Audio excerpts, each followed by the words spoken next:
sanatçımız Halife Hüseyin Abu Basil'in oğluna ağıtlar.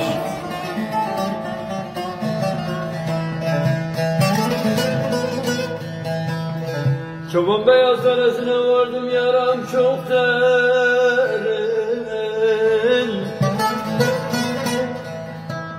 Gelin dostlar son halimi görün.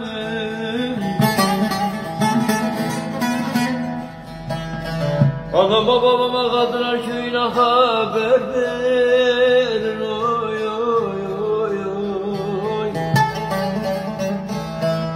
Tez gel oğlum Muhammed baba yolunu gözler.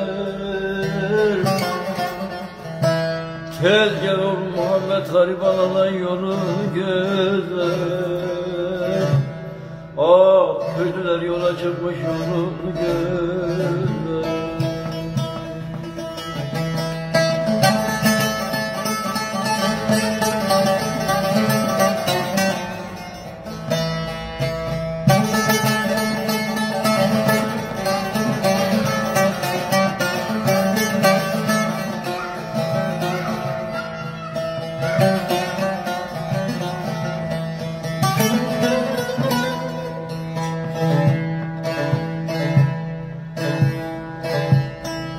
Kadılar deresine de geçmişler bir büyük medet.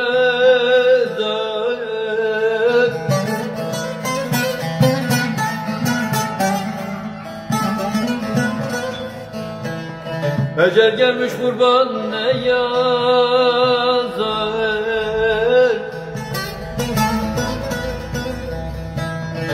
Baban Osman Ahmet yolunu gözler. Tez gel oğlum baban yolunu bekler. Gariban alan yolunu bekler. Handa duran yola çıkmış yolunu bekler.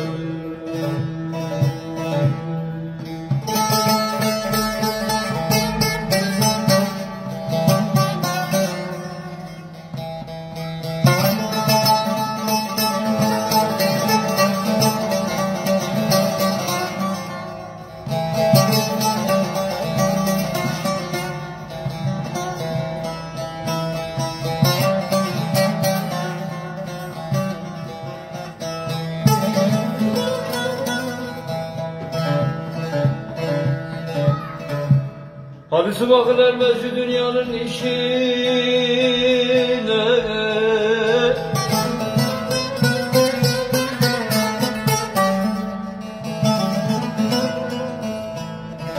Hadisi bakıl ermez şu dünyanın işine.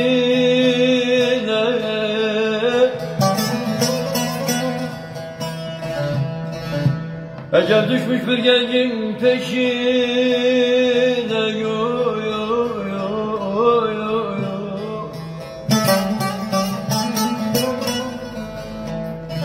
Bakın hele yana babasının gözün yaşına.